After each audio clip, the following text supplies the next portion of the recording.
ಯೇಸು ಕ್ರಿಸ್ತನ ನಾಮದಲ್ಲಿ ನಿಮ್ಮೆಲ್ಲರಿಗೂ ದೇವರ ವಾಕ್ಯ ಐಕ್ಯತೆಗೆ ಸ್ವಾಗತ. ನನ್ನ ಹೆಸರು ವನಿತಾ ಸ್ಯಾಂಟಿಯಾಗೋ. ಕರ್ತನು ಒಳ್ಳೆಯವನು, ಆತನ ಕೃಪೆಯು ಶಾಶ್ವತವಾದದ್ದು. ಮತ್ತೊಂದಾವರ್ತಿ ನಿಮ್ಮೆಲ್ಲರನ್ನು ದೇವರೊಂದಿಗೆ ಸಮಾಧಾನವಾಯಿತು ಎಂಬ ವಿಷಯದಲ್ಲಿ ಇನ್ನೊಂದು ಪುನರುತ್ಥಾನದ ಬೋಧನೆಯನ್ನು ಮಾಡುವುದಕ್ಕೆ ನನಗೆ ಬಹಳ ಸಂತೋಷವಾಗಿದೆ. ಪುನರುತ್ಥಾನದ ಬಗ್ಗೆ ನಾವು ಕಳೆದ 2 ವಾರಗಳಿಂದ ಧ್ಯಾನ ಮಾಡ್ತಾ ಇದ್ದೀವಿ. ಪುನರುತ್ಥಾನದ ಬಗ್ಗೆ ತಿಳ್ಕೊಳ್ಳೋ ಅವಶ್ಯಕತೆ ನಮಗೆ ಏನಿದೆ ಈ ಲೋಕದಲ್ಲಿ ಅಂತ ಹೇಳಿ ಕೆಲವರು ಅನ್ಕೋಬೋದು. ಪುನರುತ್ಥಾನ ಮುಂದಕ್ಕಾಗುತ್ತಾನೆ, ಅದು ಇವಾಗ ನಡೆಯೋ ವಿಷಯ ಅಲ್ಲ, ಇವಾಗ ಯಾಕೆ ನಾವು ಅದ್ರ ಬಗ್ಗೆ ತಿಳ್ಕೋಬೇಕು? ಪೌಲ ಹೀಬ್ರಿಯರಿಗೆ ಬರೆದ ವಚನದ ಪ್ರಕಾರ, ಪೌಲ ಅಲ್ಲ ಬರೆದಿರೋದು, ದೇವರು ಬರೆದಿರೋದು ಪೌಲನ ಮೂಲಕ.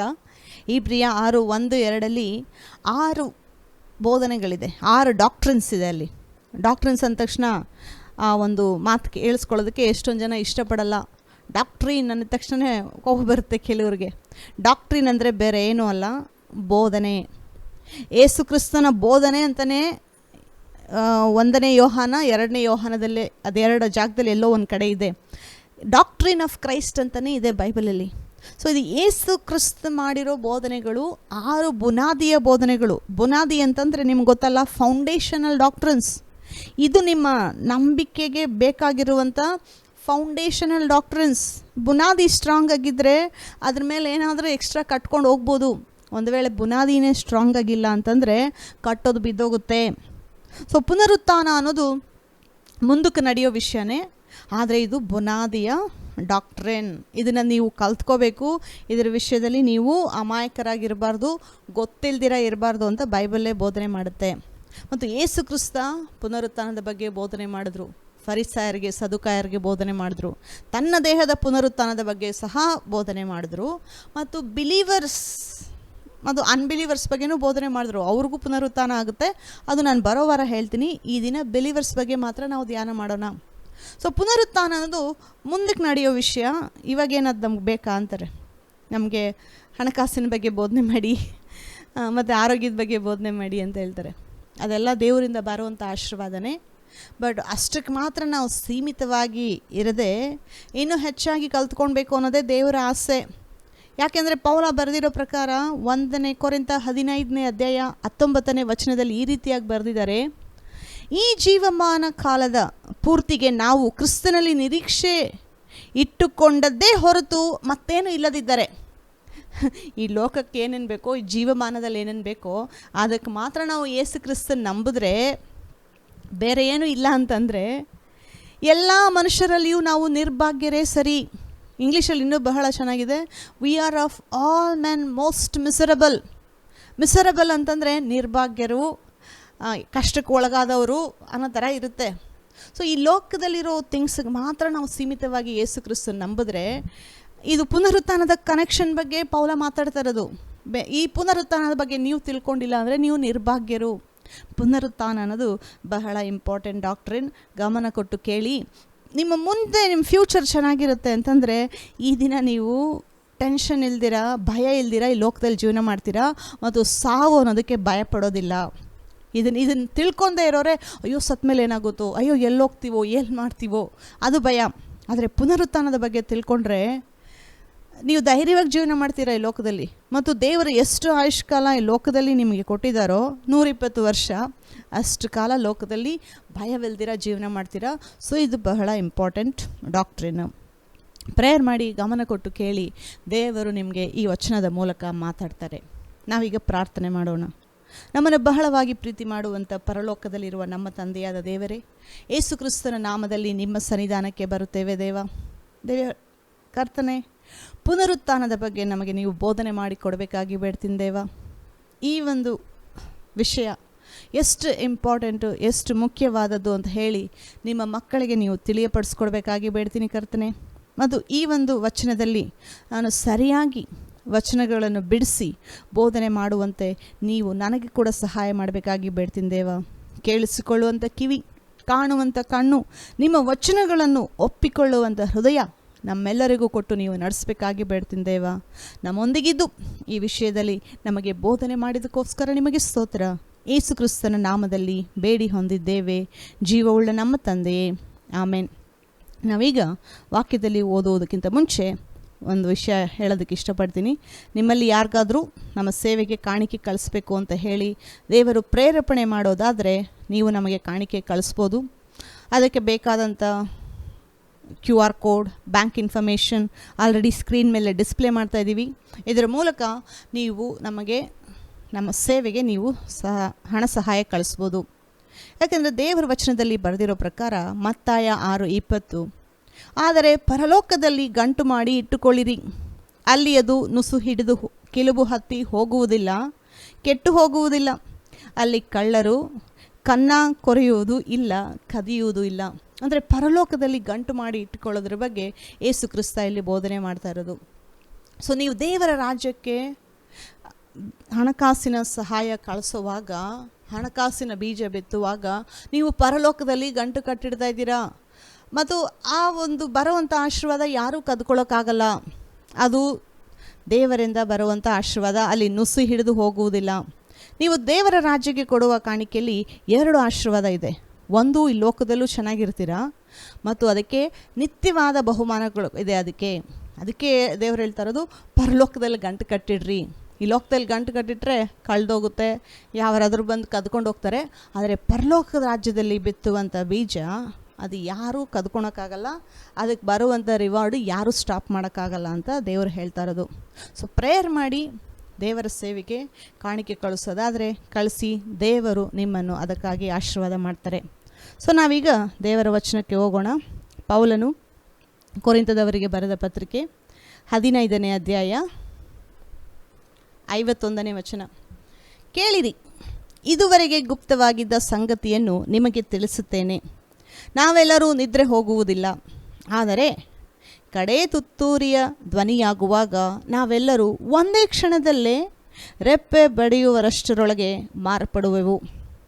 ನೋಡಿ, ನಾವೆಲ್ಲರೂ ನಿದ್ರೆ ಹೋಗುವುದಿಲ್ಲ ಅಂತಂದರೆ ನಿದ್ರೆ ಹೋಗೋದ್ರ ಬಗ್ಗೆ ಪೌಲ ಏನು ಹೇಳ್ತಾ ಇದ್ದಾರೆ ಅಂದರೆ ಸಾಯೋದು ಅಂತ ಹೇಳಿ ಅವ್ರು ಹೇಳ್ತಾ ಇರೋದು. ಅಂದರೆ ಈ ವಿಷಯದಲ್ಲಿ ಸಾಯ್ತಾರೆ ಅಂತ ಹೇಳ್ತಾ ಇಲ್ಲ, ನಿದ್ರೆ ಹೋಗೋದು ಅಂತ ಹೇಳಿ ಹೇಳ್ತಾ ಇದ್ದಾರೆ. ಅನೇಕ ಸರಿ ನೀವು ಬೈಬಲಲ್ಲಿ ಓದಿರ್ತೀರಾ, ಲಾಸರಸ್ ಸತ್ತಿರಬೇಕಾದ್ರೆ ಯೇಸು ಕ್ರಿಸ್ತ ಏನು ಹೇಳ್ತಾರೆ? ಸತ್ತೋಗಿದ್ದಾನೆ ಅಂತ ಹೇಳಲ್ಲ. ಸ್ಟಾರ್ಟಿಂಗಲ್ಲಿ ಯೇಸು ಕ್ರಿಸ್ತ ಲಾಸರಸ್ ನಿದ್ರೆ ಮಾಡ್ತಾ ಇದ್ದಾನೆ, ಅವನು ಎಬ್ಬಿಸಕ್ಕೆ ಹೋಗ್ತಾ ಇದ್ದೀನಿ ಅಂತ ಹೇಳ್ತಾರೆ. ಇವರು ಸ್ವಾಭಾವಿಕವಾಗಿ ನಿದ್ದೆ ಮಾಡಿದ್ರೆ ಚೆನ್ನಾಗಿ ನಿದ್ದೆ ಮಾಡ್ತಾರೆ, ನೀವೇನಕ್ಕೆ ಎಬ್ಬಿಸಕ್ಕೆ ಹೋಗ್ತೀರಾ? ಈ ವಿಲ್ ಡೂ ವೆಲ್ ಅಂತಾರೆ ಇವರು. ಆದರೆ ಯೇಸು ಕ್ರಿಸ್ತ ತನ್ನ ಸಾವನ ಬಗ್ಗೆ ಅಲ್ಲಿ ಮಾತಾಡ್ತಾ ಇರೋದು. ಸೊ ಪೌಲ ಇಲ್ಲಿ ಆ ಒಂದು ಕಾಂಟೆಕ್ಸ್ಟಲ್ಲೇ ಹೇಳ್ತಾ ಇರೋದು, ನಾವೆಲ್ಲರೂ ನಿದ್ರೆ ಹೋಗುವುದಿಲ್ಲ ಅಂದರೆ ಎಲ್ಲರೂ ಸಾಯೋದಿಲ್ಲ. ಇದು 2 ಗ್ರೂಪ್ ಜನ ಇರ್ತಾರೆ. ನೋಡಿ ಕ್ರಿಸ್ತನಲ್ಲಿ ಸತ್ತವರು, ಕ್ರಿಸ್ತನಲ್ಲಿ ನಿದ್ರೆ ಹೋದವರು ಹಾಗಂತ ಹೇಳಿ ಒಂದು ವಚನ ನಾವು ಓದ್ವಿ 1ನೇ ಥೆಸಲೋನಿಕ 4ನೇ ಅಧ್ಯಾಯದಲ್ಲಿ. ಮತ್ತು ಇನ್ನು ನಾವು ಜೀವಿತರಾಗಿರುವವರು, ಇನ್ನು ಜೀವಿತರಾಗಿದ್ದವರು ಏನು ಮಾಡ್ತಾರೆ? ಅವರು ನಿದ್ರೆ ಹೋಗುವುದಿಲ್ಲ, ಮಾರ್ಪಡುವರು ಅಂತ ಹೇಳಿ 2 ಗ್ರೂಪ್ ಬರೆದಿರೋದು. ಆದರೆ 2 ಗ್ರೂಪು ಬಿಲೀವರ್ಸೇ, ಅಂದರೆ ಯೇಸು ಕ್ರಿಸ್ತನಲ್ಲಿ ಆಲ್ರೆಡಿ ನಿದ್ರೆ ಹೋಗಿರುವವರು ಮತ್ತು ಯೇಸು ಕ್ರಿಸ್ತ ಬರುವಾಗ ಪರಲೋಕದಲ್ಲಿ 2ನೆಯ ಬರೋಣದಲ್ಲಿ ಆವಾಗ ಜೀವಿತವಾಗಿರೋರು ಹೇಗೆ ಟ್ರಾನ್ಸ್ಫಾರ್ಮ್ ಆಗ್ತಾರೆ. ಇನ್ನು ಮುಂದಕ್ಕೆ ಓದೋಣ. ಕಡೇ ದಿನದ ತುತ್ತೂರಿಯ ಧ್ವನಿಯಾಗುವಾಗ ನಾವೆಲ್ಲರೂ ಒಂದೇ ಕ್ಷಣದಲ್ಲಿ ರೆಪ್ಪೆ ಬಡಿಯುವರಷ್ಟರೊಳಗೆ ಮಾರ್ಪಡುವೆವು. ತುತ್ತೂರಿಯು ಊದಲಾಗಿ ಸತ್ತವರು ನಿರ್ಲಯರಾಗಿ ಎಬ್ಬಿಸಲ್ಪಡುವರು. ಅಂದರೆ ಕ್ರಿಸ್ತನಲ್ಲಿ ನಿದ್ರೆ ಹೋದವರು ನಿರ್ಲಯರಾಗಿ ಎಬ್ಬಿಸಲ್ಪಡುವರು. ಯೇಸು ಕ್ರಿಸ್ತನನ್ನು ನಂಬಿ ಸತ್ತಿರುವಂಥ ದೇಹಗಳು ಪುನರುತ್ಥಾನವಾಗುವವು. ಅದು ನಿರ್ಲಯಾವಸ್ಥೆಯಲ್ಲಿ ಪುನರುತ್ಥಾನವಾಗುವುದು. ನಿರ್ಲಯ ಅಂದರೆ ಇನ್ನೆಂದಿಗೂ ಅಳಿದು ಹೋಗುವುದಿಲ್ಲ, ಆ ರೀತಿ ಪುನರುತ್ಥಾನ ಹೊಂದುತ್ತೆ ಅಂತ ಹೇಳಿ ಬರಿತಾ ಇರೋದು ಪೌಲ ಇಲ್ಲಿ. ಮತ್ತು ಇನ್ನು ನೆಕ್ಸ್ಟು ಅದೇ ವಚನದಲ್ಲಿ ಏನು ಹೇಳ್ತಾ ಇದ್ದಾರೆ ಅಂದರೆ ನಾವು ಮಾರ್ಪಡುವೆವು. ಅಂದರೆ ಕ್ರಿಸ್ತನಲ್ಲಿ ಜೀವಿತರಾಗಿರೋರು ಅವ್ರು ಸಾಯೋದಿಲ್ಲ, ಅವ್ರು ನಿದ್ರೆ ಹೋಗುವುದಿಲ್ಲ, ಹಂಗೆ ಬದಲಾಗ್ತಾರೆ. ಈ ಒಂದು ಶರೀರ ಒಡನೆ ಇಮಿಡಿಯೇಟಾಗಿ ಏನಾಗುತ್ತೆ? ಮಾರ್ಪಡುತ್ತೆ. ಕಣ್ಣು ರೆಪ್ಪೆ ಬಡಿಯೋರಷ್ಟರೊಳಗೆ ಇದು ಮಹಿಮಾ ಶರೀರವನ್ನು ಹೊಂದುತ್ತೆ. ಮತ್ತು ಮುಂದಕ್ಕೆ ಹೋದೋಣ. ಕಡೇ ವಾರದಲ್ಲಿ ನಾನು ಹೇಳಿದೆ, ನಿಮಗಿರುವಂಥ ದೇಹನೇ ದೇವರು ಪುನರುತ್ಥಾನ ಮಾಡೋದು. ಈ ಒಂದು ದೇಹಕ್ಕೆ ದೇವರು ಮಹಿಮೆ ಕೊಡೋದು, ಹೊಸ ದೇಹ ದೇವರು ಕೊಡೋದಿಲ್ಲ. ಸೊ ಅದರ ಪ್ರಕಾರ ಇಲ್ಲಿ ಪೌಲ ಇನ್ನೂ ಮಾತಾಡ್ತಾ ಇದ್ದಾರೆ. ಇನ್ನು ಕೆಲವು ವಚನ ಇಲ್ಲಿ ಓದೋಣ. ಲಯವಾಗುವ ಈ ದೇಹವು, ಅಂದರೆ ಪೌಲ ತನ್ನ ದೇಹನ ಪಾಯಿಂಟ್ ಔಟ್ ಮಾಡ್ಕೊಂಡು ಇಲ್ಲಿ ಹೇಳ್ತಾ ಇರೋದು, ಲಯವಾಗುವ ಈ ದೇಹವು ನಿರ್ಲಯತ್ವವನ್ನು ಧರಿಸಿಕೊಳ್ಳುವುದು. ನಿರ್ಲಯತ್ವ ಅಂತಂದರೆ ಇನ್ನೆಂದಿಗೂ ಅಳೆದು ಹೋಗುವುದಿಲ್ಲ, ಇನ್ನೆಂದಿಗೂ ಬಿದ್ದು ಹೋಗುವುದಿಲ್ಲ ಅಂಥ ದೇಹ. ಆದರೆ ಪೌಲ ನೋಡಿ ಆತನ ಶರೀರಕ್ಕೆ ಪಾಯಿಂಟ್ಔಟ್ ಮಾಡಿ ಹೇಳ್ತಾ ಇರೋ ವಚನ, ಲಯವಾಗುವ ಈ ದೇಹ. ಅದನ್ನು ನೀವು ನಿಮ್ಮ ದೇಹದ ಮೇಲೆ ಕೈ ಇಟ್ಕೊಂಡು ಕೂಡ ನೀವು ಹೇಳ್ಬೋದು. ಇವಾಗ ಲಯವಾಗುವ ಈ ದೇಹ ಪುನರುತ್ಥಾನದ ದಿನದಲ್ಲಿ ನಿರ್ಲಯತ್ವವನ್ನು ಧರಿಸಿಕೊಳ್ಳುವುದು. ಮತ್ತು ಮರಣಾಧೀನವಾಗಿರುವ ಈ ದೇಹವು ಒಂದು ದಿವಸ ಬರುತ್ತೆ. ನಾವು ಈ ಲೋಕ ದೇವರ ಕಾರ್ಯ ಮುಗಿಸಿದ ಮೇಲೆ ಮರಣ ಅನ್ನೋದು ಬರುತ್ತೆ ಈ ದೇಹಕ್ಕೆ. ಈ ದೇಹವು ಮರಣವಾಗಿರುವಾಗ ಪುನರುತ್ಥಾನ ದಿನದಲ್ಲಿ ಇದೇ ದೇಹವು, ಈ ದೇಹ ಯಾವುದು ಹೊಸ ದೇಹ ಅಲ್ಲ, ಈ ದೇಹ ಅಮರತ್ವವನ್ನು ಧರಿಸಿಕೊಳ್ಳುವುದು ಅವಶ್ಯ. ಗ್ಯಾರಂಟಿ ಇದು ನಡೆಯುತ್ತೆ. ಇದೇ ದೇಹ ದೇವರು ನಮಗೆ ವಾಪಸ್ ಕೊಡ್ತಾರೆ ಮತ್ತು ಮಹಿಮಾ ಶರೀರವಾಗಿ ಅದನ್ನು ಬದಲಾಯಿಸ್ತಾರೆ ಅಂತ ಹೇಳಿ ಪೌಲ ಇಲ್ಲಿ ಬರಿತಾ ಇರೋದು. 54ನೇ ವಚನ, ಲಯವಾಗುವ ಈ ದೇಹವು ನಿರ್ಲಯತ್ವವನ್ನು ಧರಿಸಿಕೊಂಡಾಗ, ಮರಣಾಧೀನವಾಗಿರುವ ಈ ದೇಹವು ಅಮರತ್ವವನ್ನು ಧರಿಸಿಕೊಂಡಾಗ ಬರೆದಿರುವ ಮಾತು ನೆರವೇರುವುದು. ಆ ಮಾತು ಏನೆಂದರೆ, ಮರಣವೇ ನುಂಗಿಯೇ ಹೋಯಿತು, ಜಯವು ಆಯಿತು ಎಂಬುದೇ. ಮರಣವೇ ನಿನ್ನ ಜಯವೆಲ್ಲಿ, ಮರಣವೇ ನಿನ್ನ ವಿಷದ ಕೊಂಡಿ ಎಲ್ಲಿ, ಮರಣದ ಕೊಂಡಿ ಶಾಪವೇ ಮತ್ತು ಪಾಪದ ಬಲಕ್ಕೆ ಆಧಾರವು ಧರ್ಮಶಾಸ್ತ್ರವೇ. ಅಂದರೆ ಆ ಒಂದು ಸಮಯದಲ್ಲಿ ಪುನರುತ್ಥಾನ ಆಗುವಾಗ ಮುಂದಕ್ಕೆ ಮರಣವು ನುಂಗಿಯೇ ಹೋಯಿತು. ಬಿಲೀವರ್ಸ್ಗೆ ಮರಣದ ಮೇಲೆ ಕೂಡ ಜಯ ಸಿಕ್ತು. ಸಾವನ್ನ ಡಿಫೀಟ್ ಮಾಡ್ತೀವಿ ನಾವಾಗ.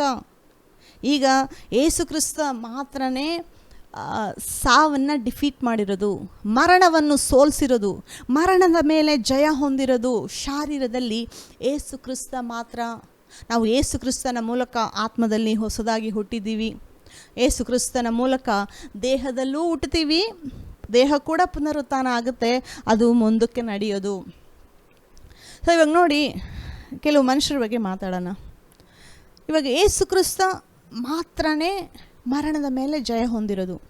ಇನ್ನು ಯಾವ ಮನುಷ್ಯರಿಗೂ ಮರಣದ ಮೇಲೆ ಜಯ ಸಿಕ್ಕಿಲ್ಲ. ಇದು ಬಹಳ ಇಂಪಾರ್ಟೆಂಟ್ ತಿಳ್ಕೊಳ್ಳಿ. ಯಾಕೆಂದರೆ ಎಲ್ಲ ಮನುಷ್ಯರು ಎಷ್ಟೇ ಪವರ್ಫುಲ್ ಆಗಿದ್ದರು, ಅವನು ಎಷ್ಟೇ ಸ್ಟ್ರಾಂಗ್ ಆಗಿದ್ದರು, ಅವನ ಹತ್ರ ದೊಡ್ಡ ದೊಡ್ಡ ರಾಜ್ಯಗಳಿದ್ರು, ದೊಡ್ಡ ದೇಶದ ಅರಸನಾಗಿದ್ದರು, ಸಾವನು ಬರುವಾಗ ಅವನು ಬಗ್ಗಬೇಕು. ಸಾವನ್ನು ಯಾರ ಕೈಲೂ ಜಯಿಸೋಕ್ಕಾಗೋದಿಲ್ಲ. ಸಾಲಮೋನ ಒಂದು ವಚನ ಬರೆದಿದ್ದಾರೆ ಪ್ರಸಂಗಿಲಿ. ಆ ವಚನಕ್ಕೆ ಹೋಗೋಣ. ಪ್ರಸಂಗಿ 8ನೇ ಅಧ್ಯಾಯ 8ನೇ ವಚನ, ಗಾಳಿಯನ್ನು ತಡೆಯುವ ಶಕ್ತಿಯು ಹೇಗೆ ಯಾರಿಗೂ ಇಲ್ಲವೋ. ಯಾರಾದರೂ ಗಾಳಿನ ತಡೆಯೋದಕ್ಕೆ ಟ್ರೈ ಮಾಡಿದ್ದೀರಾ? ಆ ಶಕ್ತಿ ಯಾರಿಗೂ ಇಲ್ಲ ಅಂತ ಹೇಳಿ ಬರಿತಾ ಇರೋದಲ್ಲಿ. ಗಾಳಿನ ತಡೆಯೋ ಶಕ್ತಿ ಯಾರಿಗೂ ಇಲ್ಲ. ಅದೇ ರೀತಿ ಮರಣ ದಿನವನ್ನು ತಡೆಯುವ ಶಕ್ತಿಯು ಯಾರಿಗೂ ಇಲ್ಲ. ಯುದ್ಧ ಕಾಲದಲ್ಲಿ ಹೇಗೆ ವಿರಾಮ ದೊರೆಯುವುದಿಲ್ಲವೋ ಹಾಗೆಯೇ ಅಧರ್ಮ ಕೊಳ್ಳಲ್ಪಟ್ಟವನಿಗೆ ಬಿಡುಗಡೆ ಇಲ್ಲ. ಇಲ್ಲಿ ಸ್ವಲ್ಪ ಕ್ಲಿಯರಾಗಿ ಬರೆದಿಲ್ಲ. ಇಲ್ಲಿ ಹೇಗೆ ಬರೆದಿದ್ದಾರೆ ಅಂತಂದರೆ, ಮರಣ ದಿನವನ್ನು ತಡೆಯುವ ಶಕ್ತಿಯು ಯಾರಿಗೂ ಇಲ್ಲ ಅಂತ. ಅಂದರೆ ಮರಣ ದಿನ ಅನ್ನೋದು ಪ್ರತಿಯೊಬ್ಬ ಮನುಷ್ಯನಿಗೂ ಶಾರೀರಿಕದಲ್ಲಿ ಬರುತ್ತೆ. ಆ ದಿನ ತಡೆಯೋದಕ್ಕೆ, ಆ ದಿನ ಸ್ಟಾಪ್ ಮಾಡೋದಕ್ಕೆ ಯಾವ ಮನುಷ್ಯನ ಕೈಲೂ ಆಗಲ್ಲ. ಇದೇ ವಚನ ಇಂಗ್ಲೀಷಲ್ಲಿ ಇನ್ನೂ ಬಹಳ ಚೆನ್ನಾಗಿ ಬರೆದಿದೆ. ಹೇಗೆ ಬರೆದಿದೆ ಅಂತಂದರೆ, ಮರಣ ದಿನ ಅನ್ನೋದು ಬರುವಾಗ ಆತ್ಮವನ್ನು ಅದೇ ರೀತಿ ದೇಹದಲ್ಲಿ ಇಟ್ಕೊಳ್ಳೋದಕ್ಕೆ ಯಾವ ಮನುಷ್ಯನಿಗೂ ಪವರ್ ಇಲ್ಲ. ಆತ್ಮ ಈ ದೇಹದಲ್ಲಿ ಇದ್ರೇ ಮನುಷ್ಯ ಜೀವಂತವಾಗಿ ಉಸಿರಾಡೋಕ್ಕಾಗೋದು. ಆತ್ಮ ಈ ದೇಹವನ್ನು ಬಿಟ್ಟು ಹೋಗುವಾಗ ಈ ದೇಹಕ್ಕೆ ಜೀವ ಇರೋದಿಲ್ಲ. ಸೊ ಇಂಗ್ಲೀಷಲ್ಲಿ ಆ ರೀತಿ ಬರೆದಿದೆ. ಯಾವ ಮನುಷ್ಯನಿಗೂ ತನ್ನ ಆತ್ಮವನ್ನು ಹಿಡಿದಿಟ್ಕೊಂಡು ಹೋಗ್ಬೇಡ ನನ್ನ ಬಿಟ್ಟು ಅಂತ ಹೇಳೋದಕ್ಕೆ ಯಾವ ಮನುಷ್ಯನಿಗೂ ಪವರ್ ಇಲ್ಲ. ಆ ಒಂದು ದಿನ ಬರಬೇಕಾದ್ರೆ, ಮರಣ ಅನ್ನೋ ದಿನ ಒಂದು ಬರಬೇಕಾದ್ರೆ ಈ ಆತ್ಮ ಶರೀರ ಬಿಟ್ಟು ಎಲ್ಲರಿಗೂ ಹೋಗುತ್ತೆ. ಇದನ್ನು ಯಾರೂ ಸ್ಟಾಪ್ ಮಾಡೋಕ್ಕಾಗಲ್ಲ ಅಂತ ಹೇಳಿ ಬರೆದಿರೋದು. ಆದರೆ ಯೇಸು ಕ್ರಿಸ್ತನ ಬಗ್ಗೆ ಏನು ಬರೆದಿದೆ? ನನ್ನ ಜೀವವನ್ನು ಕೊಡುವುದಕ್ಕೂ ನನಗೆ ಶಕ್ತಿ ಇದೆ, ಅದನ್ನು ಪಡ್ಕೊಳ್ಳುವ ಶಕ್ತಿಯೂ ನನಗಿದೆ, ಇದು ತಂದೆಯಿಂದ ನನಗೆ ಕೊಡಲ್ಪಟ್ಟಿದೆ. ಸೊ ಯೇಸು ಕ್ರಿಸ್ತ ಪ್ರಾಣ ಕೊಟ್ಟರು ಮತ್ತು ಅದೇ ಆತ್ಮವನ್ನು ಮತ್ತೆ ವಾಪಸ್ ಸಿಕ್ತು ಅವ್ರಿಗೆ. ಸೊ ಮರಣದ ಮೇಲೆ ಜಯ ಯೇಸು ಕ್ರಿಸ್ತನಿಗೆ ಮಾತ್ರನೇ ಸಿಕ್ಕಿರೋದು. ಯೇಸು ಕ್ರಿಸ್ತ ಮಾತ್ರನೇ ಇವಾಗ ಪರಲೋಕದಲ್ಲಿ ಮಹಿಮಾ ಶರೀರದಲ್ಲಿ ತಂದೆಯ ಪಕ್ಕ ಕೂತ್ಕೊಂಡಿರೋದು. ನೋಡಿ, ಮನುಷ್ಯರ ಬಗ್ಗೆ ಕೆಲವು ಥಿಂಗ್ಸ್ ಯೋಚನೆ ಮಾಡೋಣ. ಮನುಷ್ಯ ಏನೇನು ಬೇಕಾದರೂ ಸಂಪಾದನೆ ಮಾಡ್ತಾನೆ, ಅವನು ಒಂದು ರಾಜ್ಯನ ಸಂಪಾದನೆ ಮಾಡ್ತಾನೆ. ಇವಾಗ ಉದಾಹರಣೆಗಾಗಿ ಕೆಲವು ದೊಡ್ಡ ದೊಡ್ಡ ರಾಜರನ್ನ ನೋಡೋಣ. ನೆಬೂಕದ್ನೆಚ್ಚರ್ ಬಗ್ಗೆ ನೀವೆಲ್ಲ ಓದೇ ಇರ್ತೀರ. ನೆಬೂಕದ್ನೆಚ್ಚರ್ ಎಂಥ ರಾಜ ಅಂತಂದರೆ, ಅವನು ಸುತ್ತಲಿರೋ ಎಲ್ಲ ದೇಶಗಳನ್ನು ಸೋಲಿಸಿದಾನೆ ಆತನು. ಅಷ್ಟು ಪವರ್ಫುಲ್ ರಾಜ ನೆಬೂಕದ್ನೆಚ್ಚರ್ ಆದ ಅರಸ. ಅವನು ಎಂಪರರ್. ಅವನು ಅಂದರೆ ಸುತ್ತಲಿರುವಂಥ ಎಲ್ಲ ದೇಶ, ಐಗುಪ್ತ ದೇಶದ ಮೇಲೂ ಆತನಿಗೆ ಜಯ ಸಿಕ್ತು. ಮತ್ತು ಅಮೋರಿಯ ದೇಶ, ಮೋವಾಬ ದೇಶ, ಸುತ್ತಲಿರುವಂಥ ಎಲ್ಲ, ಇನ್ನು ದಾನಿಯೇಲಲ್ಲಿ ನಾವು ಓದಬೇಕಾದ್ರೆ ನೆಬೂಕದ್ನೆಚ್ಚರ ಆಳಿಕೆ ಪರಲೋಕದವರೆಗೂ ಮುಟ್ಟಿತು ಅಂತ ಹೇಳಿ ಬರೆದಿದೆ. ಅಷ್ಟು ಪವರ್ಫುಲ್ಲಾಗಿ ಈ ಇಡೀ ಲೋಕನೇ ಆಳಿದ ಮನುಷ್ಯ. ನೆಬೂಕದ್ನೆಚ್ಚರ್ ಬಿಟ್ಟರೆ ಅಷ್ಟು ಪವರ್ಫುಲ್ಲಾಗಿ ಲೋಕವನ್ನು ಆಳಿದ ಮನುಷ್ಯ ಯಾರೂ ಇಲ್ಲ ಜೀವನದಲ್ಲಿ ಹೇಳ್ಬೇಕಂದ್ರೆ. ಅಂದರೆ ಅದಾದಮೇಲೆ ಯೇಸು ಕ್ರಿಸ್ತ ಒಬ್ಬರೇ. ಯೇಸು ಕ್ರಿಸ್ತ ನೆಬೂಕದ್ನೆಚ್ಚರಿಗಿಂತ ಮೇಲೆ. ಮುಂದೆ ನಾವು ನೋಡಬೇಕಾದ್ರೆ ಪ್ರಕಟಣೆಯಲ್ಲಿ ಬರೆದಿರೋ ಪ್ರಕಾರ ಎಲ್ಲ ರಾಜ್ಯಗಳು, ಭೂಲೋಕದ ಎಲ್ಲ ರಾಜ್ಯಗಳು ಕ್ರಿಸ್ತನಿಗೆ ಕೊಡಲ್ಪಡುತ್ತೆ, ಆತನ ಆಡಳಿತಕ್ಕೆ ಕೊಡಲ್ಪಡುತ್ತೆ ಅಂತ ಹೇಳಿ ನಾವು ಓದಿದ್ದೀವಿ. ಅದೇ ಒಂದು ಚಿಕ್ಕ ಅಮೌಂಟಲ್ಲಿ ನೆಬೂಕದ್ನೆಚ್ಚರ್ಗೆ ನಡೆದಿದ್ದು. ಎಲ್ಲ ರಾಜ್ಯಗಳು ಆತನಿಗೆ ಅಡ್ಡ ಬಿದ್ದವು. ಎಲ್ಲ ಅರಸರು ಅವನಿಗೆ ಅಡ್ಡ ಬಿದ್ದರು, ಅವನ ಕೈ ಕೆಳಗಡೆ ಇದ್ದರು. ಅವನಿಗೆಲ್ಲರ ಮೇಲೆ ಅಧಿಕಾರ, ಪವರ್ ಇತ್ತು. ಅವನಿಗೆ ಎಷ್ಟು ಪವರ್ ಇತ್ತು ನೆಬೂಕದ್ನೆಚ್ಚರ್ಗೆ ಅಂತಂದರೆ, ಅವನು ಏನು ಹೇಳ್ತಾನೋ ಅದೆಲ್ಲರೂ ಮಾಡ್ತಾಯಿದ್ರು ಅವನಿಗೆ ಭಯಪಟ್ಟು. ನೋಡಿ, ಅವನ ರಾಜ ಅಂತ ಹೇಳಿ ತಿಳ್ಕೊಂಡ್ಮೇಲೆ, ಅವನ ರಾಜ್ಯ ದೇವರು ಎಸ್ಟಾಬ್ಲಿಷ್ ಮಾಡಿದ್ದಾರೆ, ಅವನ ಚಿನ್ನದ ತಲೆ ಅಂತ ಹೇಳಿ ಕನಸು ಕಂಡ್ಮೇಲೆ ಅವನಿಗೆ ಇನ್ನೂ ಒಂದು ಹೆಚ್ಚು ದುರಾಸೆ ಬಂತು. ಏನಂದರೆ, ನಾನೊಂದು ಚಿನ್ನದ ವಿಗ್ರಹ, ಅವನ ವಿಗ್ರಹ ಅದು ಮಾಡಿದ್ದವನು, ಚಿನ್ನದ ವಿಗ್ರಹ 90 ಅಡಿಗೆ ಮಾಡಿಟ್ಟ ಅವನ ರಾಜ್ಯದಲ್ಲಿ. ಅವನು, ನಾನೇ ರಾಜ, ನಾನೇ ದೇವರು, ಎಲ್ಲರೂ ಬಂದು ನನಗೆ ಅಡ್ಡ ಬೀಳಬೇಕು. ಯಾಕೆಂದರೆ ಅಷ್ಟು ಪವರು, ಅಷ್ಟು ಶಕ್ತಿ ಅವನ ರಾಜ್ಯಕ್ಕಿತ್ತು, ಬಾಬಿಲೋನ್ ರಾಜ್ಯಕ್ಕೆ. ಸೊ ಎಲ್ಲರಿಗೂ ಡಂಗೂರ ಸಾರಿಸಿ ಆಜ್ಞೆ ಕೊಟ್ಟ, ನಾನು ಈ ಒಂದು ಚಿನ್ನದ ಸ್ಟ್ಯಾಚ್ಯೂ ಇಲ್ಲಿ ಮಾಡಿಟ್ಟಿದ್ದೀನಿ, ಈ ವಿಗ್ರಹಕ್ಕೆ ನೀವೆಲ್ಲರೂ ಅಡ್ಡ ಬೀಳಬೇಕು ಅಂತ ಹೇಳಿ ಕಮ್ಯಾಂಡ್ ಮಾಡಿದ್ರೆ ಮಾಡಿ, ಬಿಟ್ಟರೆ ಬಿಡಿ ಅಂತಲ್ಲ. ಕಮ್ಯಾಂಡ್, ಒಂದು ಡಿಕ್ಟೇಟರ್ ಹೇಳ್ತಾರಲ್ವ, ಇದು ಮಾಡಲೇಬೇಕು ನೀನು. ಸೊ ಆ ರೀತಿ ಜನರನ್ನ ಫೋರ್ಸ್ ಮಾಡ್ದ, ನೀವು ಇದಕ್ಕೆ ಅಡ್ಡ ಬೀಳಲೇಬೇಕು ಅಂತ.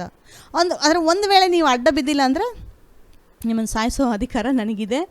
ಅವ್ರನ್ನ ತಗೊಂಡೋಗಿ ಬೆಂಕಿ ಉರಿಯೋ ಜಾಗದಲ್ಲಿ ಅವ್ರನ್ನ ಹಾಕಿ ಸಾಯಿಸ್ತಾ ಇದ್ದ. ಅಷ್ಟು ಅಧಿಕಾರ ಇತ್ತು ಅವನಿಗೆ. ಆದರೆ ನೋಡಿ, ಇಷ್ಟೆಲ್ಲ ಸಂಪಾದನೆ ಮಾಡಿದ್ದಾನೆ, ಇಷ್ಟೆಲ್ಲ ಹೆಸರು ಸಂಪಾದನೆ ಮಾಡಿದ್ದಾನೆ, ಅಬ್ಸಲ್ಯೂಟ್ ಅಥಾರಿಟಿ, ಆ ರೀತಿಯಾಗಿ ಆಳಿದ ಅರಸ. ಸಮಯ ಬಂತು, ಒಂದು ದಿವಸ ಅವನ ಆತ್ಮ ಅವನ ಶಾರೀರ ಬಿಟ್ಟು ಹೋಗೋ ದಿನ ಬಂತು. ಆ ದಿನದಲ್ಲಿ ಅವನು ಸಂಪಾದನೆ ಮಾಡಿರೋ ಆಸ್ತಿ, ಅವನು ಸಂಪಾದನೆ ಮಾಡಿರೋ ಕೀರ್ತಿ ಯಾವುದಾದ್ರೂ ಅವನ್ನ ಆತ್ಮವನ್ನು ದೇಹದಲ್ಲಿ ಇಟ್ಕೊಳ್ಳೋದಕ್ಕೆ ಸಹಾಯ ಮಾಡ್ತಾ? ದೇಹದಲ್ಲಿ ಇಟ್ಕೊಳ್ಳೋದಕ್ಕೆ ಆಯ್ತಾ? ಆಗಲ್ಲ. ಅದೇ ಇಲ್ಲಿ ಹೇಳ್ತಾ ಇರೋದು, ಯಾವ ಮನುಷ್ಯನಿಗೂ ಮರಣ ತಡೆಯೋ ಶಕ್ತಿ ಇಲ್ಲ. ಅವನು ಎಷ್ಟೇ ದೊಡ್ಡ ಎಂಪರರ್ ಆದರೂ ಸಾವು ಅನ್ನೋದು ಬರುವಾಗ ಅವನು ತಗ್ಗಿಸ್ಕೋಬೇಕು, ಅದಕ್ಕೆ ಅವನು ಒಳಗಾಗಬೇಕು. ಸಾವನ್ನು ಅವನು ಜಯಿಸೋಕ್ಕಾಗೋದಿಲ್ಲ. ನೀವು ಸ್ಟಾಲಿನ್ ಬಗ್ಗೆ ಕೇಳಿರ್ತೀರ, ರಷ್ಯಾದಲ್ಲಿ ಆಳಿದ ಒಬ್ಬ ಡಿಕ್ಟೇಟರ್. ಅವನು ಕೂಡ, ಅವನು ಇಡೀ ರಷ್ಯಾನೇ ತನ್ನ ಕಂಟ್ರೋಲ್ಗೆ ತೊಗೊಂಡು ಬಂದ. ಸ್ಟಾಲಿನ್ ಅನ್ನೋರು ಅನೇಕ ಮನುಷ್ಯರನ್ನ ಸಾಯಿಸ್ತಾ, ಇಷ್ಟ ಬಂದಂಗೆ ಸಾಯಿಸ್ತಾ. ಆದರೆ ಇಡೀ ರಷ್ಯಾ ಅನ್ನೋದು ದೊಡ್ಡ ಕಾಂಟಿನೆಂಟ್, ಇಡೀ ರಷ್ಯಾನೇ ತನ್ನ ಕಂಟ್ರೋಲ್ಗೆ ತಗೊಂಡು ಎಷ್ಟೋ ವರ್ಷಗಳು ಕ್ರೂರವಾಗಿ ಆ ಒಂದು ದೇಶನ ಡಿಕ್ಟೇಟರ್ ಥರ ಆಳ್ದ. ಆದರೆ ಒಂದು ಸಮಯ ಬಂತು, 70 ವರ್ಷ ಆದಮೇಲೆ ಒಂದು ಕಾಯಿಲೆ ಬಂತು ಅವನಿಗೆ. ಆ ಕಾಯಿಲೆ ಬಂದು ನರಳ್ತಾ ಇದ್ದಾನೆ ಕಾಯಿಲೆಯಲ್ಲಿ. ಅವನ ಪಕ್ಕ ಡಾಕ್ಟರ್ಸ್ ಕೂಡ ಹೋಗೋದಕ್ಕೆ ಭಯಪಡ್ತಾ ಇದ್ದಾರೆ. ಯಾಕೆಂದರೆ ಅಷ್ಟು ಮೋಸಕರವಾದ ಡಿಕ್ಟೇಟರ್ ಆತನು. ತುಂಬ ಮನುಷ್ಯರ ರಕ್ತ ಕುಡಿದಿದ್ದ ಮನುಷ್ಯ ಆತ, ಅಷ್ಟು ಜನನ ಸಾಯಿಸಿದ್ದ.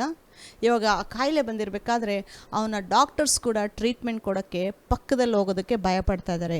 ಅಷ್ಟು ಭಯಂಕರವಾದ ಮನುಷ್ಯ. ಅವನ ಹತ್ರ ಪಕ್ಕದಲ್ಲಿ ಹೋಗೋಕ್ಕೆ ಭಯಪಡ್ತಾ ಇದ್ದಾರೆ.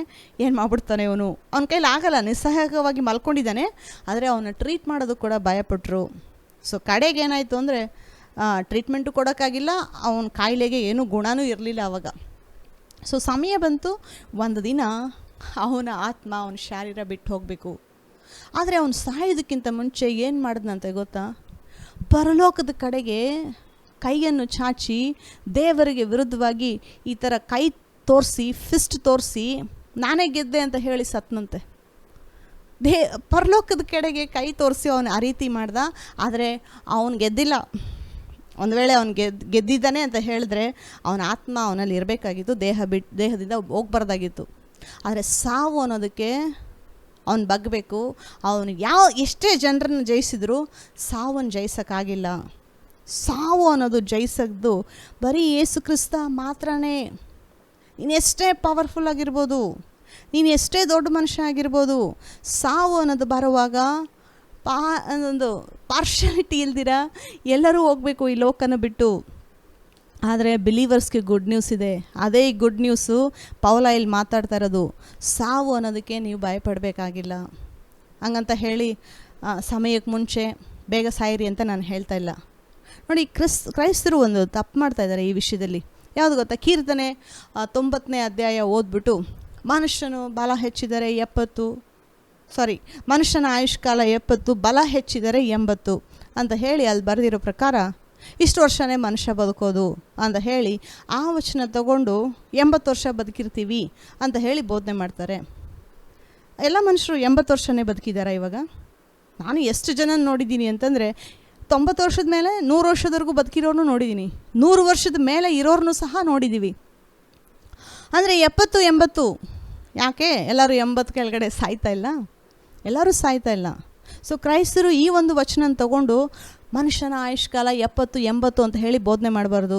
ಯಾಕಂತಂದರೆ 70, 80 ದೇವರು ಮನುಷ್ಯನಿಗೆ ಕೊಟ್ಟಂಥ ಆಯುಸ್ಸಲ್ಲ.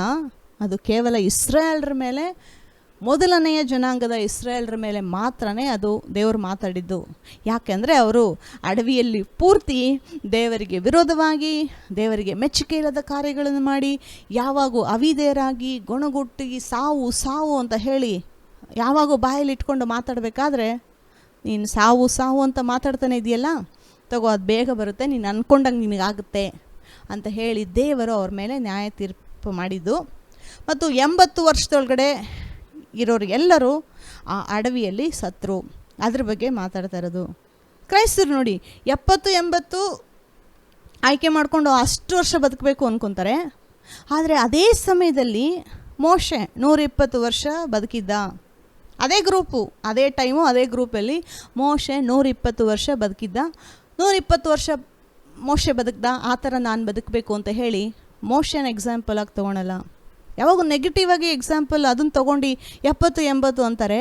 ಅದೇ ಸಮಯದಲ್ಲಿ ಮೋಶೆ 120 ವರ್ಷ ಬದುಕಿ ಆ ಒಂದು 120 ವರ್ಷದಲ್ಲಿ ಬೆಟ್ಟವನ್ನು ಎತ್ತಿ ಅಲ್ಲಿ ದೇವರು ಆಯ್ತಪ್ಪ ನಿನ್ನ ಕಾರ್ಯ ಮುಗೀತು ಅಂತ ಹೇಳಿ ಮೇಲೆ ಬಾ ಅಂತ ಹೇಳಿ ಕರೆಯುವಾಗ 120 ವರ್ಷ ಮೋಶೆಗೆ. ಸೊ ನಾವು ಯಾವ ಎಕ್ಸಾಂಪಲ್ ಡ್ರಾ ಮಾಡಬೇಕು? 70, 80 ಅವಿಧೇಯರಾಗಿ ಸತ್ತಂಥ ಇಸ್ರಾಯೇಲ್ರ ಪ್ರಕಾರ ಬದುಕೋದಕ್ಕೆ ಅದನ್ನು ಆರಿಸ್ಕೋಬೇಕು, ಇಲ್ಲ ದೇವರಿಗೆ ವಿಧೇಯನಾಗಿ ಮೋಶೆ ಥರ 120 ವರ್ಷ ಆರಿಸ್ಕೋಬೇಕು? ಬೈಬಲ್ ಪ್ರಕಾರ ದೇವರು ಮನುಷ್ಯನಿಗೆ ಕೊಟ್ಟಂಥ ಆಯಸ್ಸು 120 ವರ್ಷ. ಆ್ಯಕ್ಚುಲಿ 120 ವರ್ಷ ಕೂಡ ನಿತ್ಯತ್ವಕ್ಕೆ ಕಂಪೇರ್ ಮಾಡೋದಾದರೆ ಬಹಳ ಕಮ್ಮಿ. ಈ ಒಂದು ಲೋಕದಲ್ಲಿ ಲೈಫು 120 ವರ್ಷ ನಾವು ಬದುಕಿದ್ರು ಅದು ಬಹಳ ಕಮ್ಮಿ. ಇನ್ನು ನಾನು 80 ವರ್ಷ ಬದುಕ್ತೀನಿ, ಇನ್ನು ನಾನು 100 ವರ್ಷ ಬದುಕ್ತೀನಿ ಅನ್ಬೋದು 20 ವರ್ಷ ಆಗಿರೋರು. ಇವಾಗ ಆ ದಿನ ಬೇಗ ಬರುತ್ತೆ. ಇನ್ನು 80 ವರ್ಷ ಅಷ್ಟೇ. ಒಂದಿನ ಬರುತ್ತೆ, ಈ ಒಂದು ಲೋಕನ ನಾವು ಬಿಡಬೇಕು. ಆಮೇಲೆ ಎಲ್ಲಿ ಹೋಗ್ತೀರಾ? ಬಿಲೀವರ್ಸು ಇದಕ್ಕೆ ಭಯಪಡೋದು ಅವಶ್ಯಕತೆಯೇ ಇಲ್ಲ. ಯಾಕೆಂದರೆ ನಿಮ್ಮ ಫ್ಯೂಚರು, ನಿಮ್ಮ ಭವಿಷ್ಯ ಈ ಲೋಕ ಮುಗಿದಾದ ಮೇಲೆ ಮಹಿಮಾಕರವಾದ ಒಂದು ಭವಿಷ್ಯ, ಒಂದು ಮಹಿಮಾಕರವಾದ ಬದುಕು ಅಲ್ಲಿ ನಮಗೆ ಸಿಗುತ್ತೆ. ಇದಕ್ಕಿನ್ನ ಬೆಟರ್ ಆಗಿರೋ ಲೈಫು, ಇದಕ್ಕಿನ್ನ ಉನ್ನತವಾಗಿರೋ ಲೈಫು. ಅಯ್ಯೋ, ಈ ಲೋಕದಲ್ಲಿ ತಮ್ಮ ಶರೀರನ ಅವರು ಮಿರರಲ್ಲಿ ನೋಡ್ಕೊಳ್ಬೇಕಾದ್ರೆ 60 ವಯಸ್ಸಾಗ್ತಾಯಿದೆ, 70 ವಯಸ್ಸಾಗ್ತದೆ, 80 ವಯಸ್ಸಾಗ್ತಾಯಿದೆ. ಕಣ್ಣತ್ರ ಎಲ್ಲ ಸೊಕ್ಕು ಬರ್ತಾಯಿದೆ, ಸ್ಕಿನ್ನೆಲ್ಲ ಕಲರ್ ಚೇಂಜ್ ಆಗ್ತಾಯಿದೆ, ತಲೆ ಕೂದಲು ಉದುರೋಗ್ತಾಯಿದೆ, ತಲೆ ಕೂದಲು ಬೆಳ್ಳಗಾಗ್ತಾಯಿದೆ, ಅಯ್ಯೋ ಸ್ವಲ್ಪ ವೆಯ್ಟ್ ಜಾಸ್ತಿ ಆಗ್ತಾಯಿದ್ದೀನಿ. ಇವೆಲ್ಲ ಮಿರರಲ್ಲಿ ನೋಡ್ಕೊಳ್ಬೇಕಾದ್ರೆ ಅವ್ರ ಶಾರೀರನ ನೋಡಿಕೊಂಡು ಬಹಳ ಬೇಸರ ಆಗುತ್ತೆ. ಅಯ್ಯೋ ಏಜ್ ಆಗೋಗ್ತಾಯಿದೆ, ಅಯ್ಯೋ ನನ್ನ ಟೈಮ್ ಬೇಗ ಬರ್ತಾಯಿದೆ, ಲೋಕ ಬಿಟ್ಟು ಹೋಗೋ ಟೈಮು ಇನ್ನೇನು ಬರ್ತಾಯಿದೆ, ಇನ್ನು ಸ್ವಲ್ಪ ವರ್ಷ ಬದುಕಿರ್ತೀನಿ ನಾನು ಯಾವಾಗ ಮಾತಾಡಿದ್ರು 120 ವರ್ಷನೇ ಮಾತಾಡೋದು. ಅದಕ್ಕೆ ಮುಂಚೆ ನಾನು ಸಾಯಿರಿ ಅಂತ ಯಾವ ಬಿಲೀವರ್ಸ್ಗೂ ಹೇಳಲ್ಲ. ಯಾಕೆಂದರೆ ದೇವರು ಇಟ್ಟಿರೋ ಅಪಾಯಿಂಟೆಡ್ ಟೈಮ್ ಅಂತ ಹೇಳಿ ಒಂದು ವಚನ ಇದೆ ಹೀಬ್ರಿಯದಲ್ಲಿ. ಆ ಅಪಾಯಿಂಟೆಡ್ ಟೈಮ್ನಾಗ ಎಷ್ಟೊಂದು ಜನ ತಪ್ಪಾಗಿ ತಿಳ್ಕೊತಾರೆ. ಏನೋ ದೇವರು ಸಮಯಕ್ಕೆ ಮುಂಚೆ ನೀವು ಸಾಯಿರಿ ಅಂತ ಹೇಳಿ ಬೇಗ ನಿಮಗೆ ಸಾವು ಬರೆದಿಟ್ಟಿರೋ ಥರ. ಇಲ್ಲ, ಅಪಾಯಿಂಟೆಡ್ ಟೈಮು ಬಿಲೀವರ್ಸು ಎಲ್ಲ ಮನುಷ್ಯರಿಗೆ ದೇವರಿಟ್ಟಿರೋದು 120 ವರ್ಷ. ಆ ಒಂದು ಸಮಯದವರೆಗೂ ನಾವೆಲ್ಲ ಈ ಲೋಕದಲ್ಲಿ ಬದುಕಿರೋದೇ ದೇವ್ರ ಚಿತ್ತ. ಸೊ ಇವಾಗ ಈ ಒಂದು ಏಜ್ ಆಗಬೇಕಾದ್ರೆ ನೋಡಬೇಕಾದ್ರೆ ಅಯ್ಯೋ ನನ್ನ ಸಾವು ದಿನ ಬಂತು, ಇನ್ನಿಷ್ಟು ವರ್ಷನೇ ನಾನು ಬದುಕಿರೋದು ಅಂದ್ಕೊಳ್ಳುವಾಗ ಅವ್ರಿಗೊಂಥರ ಬೇಸರ ಆಗುತ್ತೆ, ದುಃಖ ಆಗುತ್ತೆ. ಅಯ್ಯೋ ಈ ಲೋಕ ಬಿಟ್ಟು ಹೋಗ್ತಾ ಇದ್ದೀನಿ, ಈ ಶರೀರ ಬಿದ್ದೋಗುತ್ತೆ, ಈ ಶರೀರ ಹಳೇದಾಗ್ತಾ ಇದೆ ಹೇಳ್ತಾರಲ್ಲ, ಬಿದ್ದೋಗೋ ಶರೀರ. ಕೆಲವ್ರು ಕೇಳಬೇಕಾದ್ರೆ ಬಿಲೀವರ್ಸ್ನ, ಏನಪ್ಪ ಚೆನ್ನಾಗಿದ್ದೀಯಾ ಅಂತಂದರೆ ಏನೋ ಇದ್ದೀನಿ ಅಂತ ಹೇಳ್ತಾರೆ. ಏನೋ ಇದ್ದೀನಿ ಅಂತ ಹೇಳೋದಕ್ಕಿಂತ ನೋಡಿ ಆ ರೀತಿ ಬದುಕೋದು ಬೇಡ. ನಾವು ಬಿಲೀವರ್ಸು ಏನೋ ಇದ್ದೀನಿ ಅಂತ ಹೇಳಬಾರ್ದು. ವಯಸ್ಸಾಗಿದ್ರು ದೇವರ ಆಶೀರ್ವಾದದ ಕೆಳಗಡೆ ಇದ್ದೀನಿ ಅಂತ ಹೇಳಿ, ಆ ರೀತಿ ಏನೋ ಇದ್ದೀನಿ ಅಂತ ಹೇಳಿ ಬಿಲೀವರ್ಸು ಉತ್ತರ ಕೊಡಬಾರ್ದು. ನಾನು ಆಶೀರ್ವಾದದ ಕೆಳಗಡೆ ಇದ್ದೀನಿ. ನಿಮ್ಗೆ ಏಜ್ ಆಗೋದು ನೋಡಿ ಭಯಪಡಬೇಡಿ. ಏಜ್ ಆಗೋದು ನೋಡಿ ಟೈಮು ಇನ್ನೇನು ಹತ್ರ ಬರಬೇಕಾದ್ರೆ ನೀವು ನಿಮ್ಮ ಪುನರುತ್ಥಾನದ ದಿನಕ್ಕೆ ಒಂದು ದಿನ ಕ್ಲೋಸ್ ಆಗ್ತಾಯಿದ್ದೀರಾ. ಇವತ್ತು ಒಂದು ದಿವಸ ಮುಗೀತು, ನಾಳೆ ಬೆಳಗ್ಗೆ ಎದ್ದು ಹೊಸ ದಿನವನ್ನು ನೋಡ್ತೀವಿ. ಅವಾಗ ಏನು ಹೇಳ್ಕೋಬೇಕು, ಅಯ್ಯೋ ನನ್ನ ಶರೀರ ಹಳೇದಾಗ್ತಾಯಿದೆ. ಆ ರೀತಿ ಎದ್ದೇಳಬೇಡಿ. ನಾನು ಇನ್ನೊಂದು ದಿನ ಪುನರುತ್ಥಾನಕ್ಕೆ ಹತ್ತಿರವಾಗಿದ್ದೀನಿ, ಇನ್ನೊಂದು ದಿನ ಆ ಒಂದು ಮಹಿಮಾ ದಿನಕ್ಕೆ ಹತ್ತಿರವಾಗಿದ್ದೀನಿ ಅಂತ ಹೇಳಿ ಸಂತೋಷ ಪಡೋ ವಿಷಯ. ಏಜ್ ಆಗ್ತಾಯಿದ್ರೆ ಭಯಪಟ್ಟು ಟೆನ್ಷನ್ ಆಗೋ ವಿಷಯ ಅಲ್ಲ. ಆದರೆ ಏಜ್ ಆಗ್ತಾ ಆಗ್ತಾ ದೇವರ ಚಿತ್ತವನ್ನು ನೆರವೇರಿಸಬೇಕು.